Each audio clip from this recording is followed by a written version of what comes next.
আসসালামু আলাইকুম। আজকে আমরা দেখাবো আমাদের পুকুর সেচ দেওয়ার সমস্ত ভিডিওটা। তো সবার প্রথমে আমরা নানা আর আমি সহ মোটরটি বাইর করছিলাম। তো তার পিছন নাদিম আমাদের ভিডিও করতেছিল। তো সবার প্রথমে আমি ইট এবং কাঠের পিঁড়া, তো এইখানে আমাদের এখানে আঞ্চলিক ভাষায় এটাকে পিঁড়া বলে অথবা কাঠের ফালা বলে।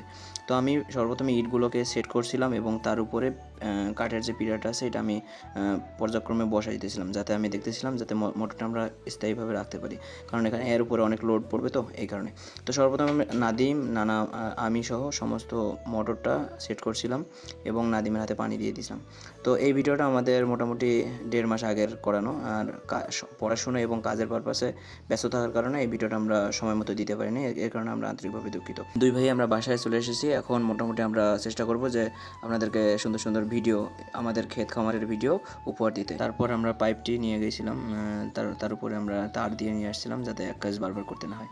তো পাইপটি আমরা পুকুরের ওই পাড়ে রাখার পরে আমরা তারটা গুছিয়ে আমরা রাখছিলাম যাতে আমরা কারেন্টের সংযোগ আমরা দ্রুত দিতে পারি আর কি। তো কারেন্টের কাজ মূলত নাদিমই করে বেশিরভাগ কাজ, তো এই কারণে সে সমস্ত কাজগুলো করছিল কারেন্টের। আর এইদিকে আমি পুকুরে নামার পরে আমরা পাইপটা রাখতেছিলাম, আর আমাদেরকে হেল্প করতেছিল আমাদের এলাকার এক মামা, তার নাম হচ্ছে ওয়াজদুল মামা। তো উনি আর কি আমাদের পাইপটি সুন্দরভাবে সেট আপ করে দিয়েছিল আর কি। এরপর আমরা আমাদের এখানে মোটরটি যাতে ভিজে না যায় এই কারণে আমরা খুঁটি দিয়ে তারপর হচ্ছে তার উপরে আমরা পলিথিন দিয়েছিলাম, যাতে উপরে যাতে পানি লিকেজ হয়ে যায়, তবু যাতে আমাদের মোটরটা কোনোভাবে ভিজতে না পারে। তারপর আমরা দেখানোর চেষ্টা করছিলাম যে আমাদের লেবুর গাছ এবং পেঁপের গাছটা, গত 2 বছর আগে আমি এই লেবুর গাছটি লাগাইছিলাম। এবার মাশাআল্লাহ অনেক ভালো ফল দিয়েছে এবং আমি একটি লেবু পর্যন্ত খেয়েছি। যাই হোক, তারপর আমরা হচ্ছে এখানে সংযোগ দিয়ে মোটরটি স্টার্ট করে দিয়েছিলাম, যাতে এই পুকুর থেকে ওই পুকুরে আমরা পানি ইজিলি দিয়ে দিয়েছিলাম। তারপর আমরা পুকুর থেকে পানি তুলে মোটরের মুখ দিয়ে পানি দিয়ে দেই এবং সমস্ত সংযোগগুলো চেক করে দিই, এবং সর্বশেষ আমাদের মোটর দিয়ে অনেক সুন্দরভাবে আমাদের মোটর দিয়ে পানি বাইর হইতেছিল। প্রায় রাত 4টার দিকে দুইজন জেলে, আমাদের এখানে এই জেলেদেরকে বলে মাছুয়া, তারা কিছু জাল নিয়ে আসছিল এবং আব্বু আমি সহ জাল টানার পরে আমরা কিছু মাছ তুলছি, কারণ এই মাছগুলো আমাদের যতটা সম্ভব ভরে নিয়ে যাইতে হয়, কারণ এই মাছগুলো আমাদের আড়তে দিতে হয়, আর আড়তের মাধ্যমে আমরা মাছগুলো বেচা বিক্রি করে থাকি আর কি।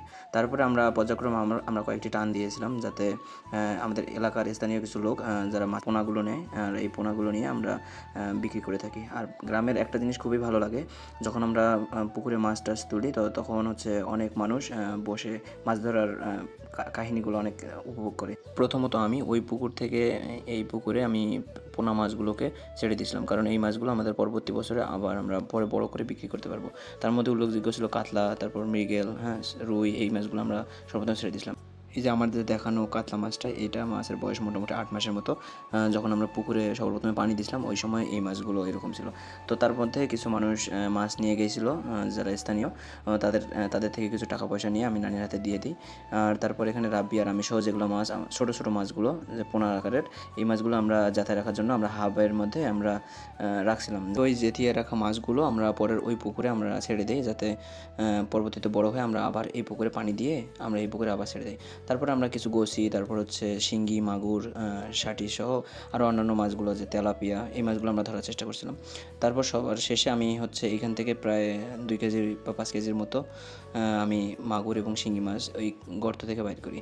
তো মোটামুটি সবগুলো দেশি মাছ ছিল, আর এই মাছগুলোর সাইজ অনেক বড় ছিল। তো সবাই যখন পুকুর থেকে উঠে যায় তারপরে শেষে আমি দেখি যে এইখানে কিছু শিঙি মাছ ছিল। তো এইখানে আমি এই গর্ত থেকে মোটামুটি সবগুলো ধরার চেষ্টা করি। পরিশেষে একটি চাওয়া, সবাই আমাদের জন্য দোয়া করবেন এবং আল্লাহ যেন আমাদের ব্যবসার মধ্যে বারাকা দান করে দেয়। আর সকলে আমাদের ভিডিওকে প্রতিনিয়ত শেয়ার করবেন।